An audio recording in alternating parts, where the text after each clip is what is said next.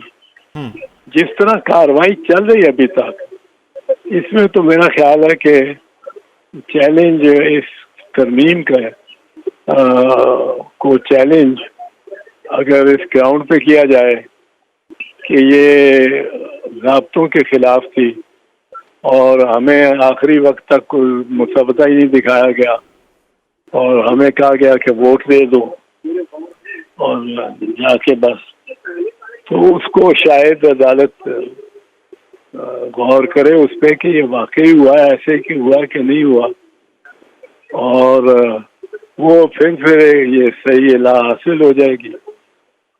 اب مقصد جو مجھے لگتا ہے بظاہر تو اس ساری ایکسرسائز کا جو صبح سے اس وقت تک چل رہی ہے, اور لوگ کبھی اوپر جا رہے ہیں کبھی نیچے جا رہے ہیں, یہ آپ کے کیمرے بس دکھاتے جا رہے ہیں MNA MPAs کو اپنے لیڈرز کے ساتھ آگے شمال سے جنوب جاتے ہوئے اور مغرب سے مشرق آتے ہوئے.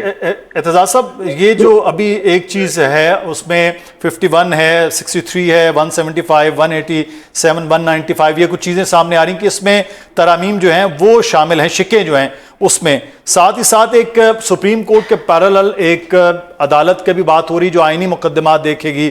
پھر یہ بھی کہا گیا کہ 5 سینئر ججز کا پینل وزیر اعظم کو بھجوانے کی تجویز ہے. پھر وزیر اعظم سینئر ججز میں سے کسی ایک کو چیف جسٹس آف پاکستان تعینات کریں گے. اس پر کیا کامنٹ کریں گے آپ؟ نہیں, کامنٹ تو یہ آئینی ترمیم کے لیے ان کو 224 چاہیے حکومت کو. جی ہاں,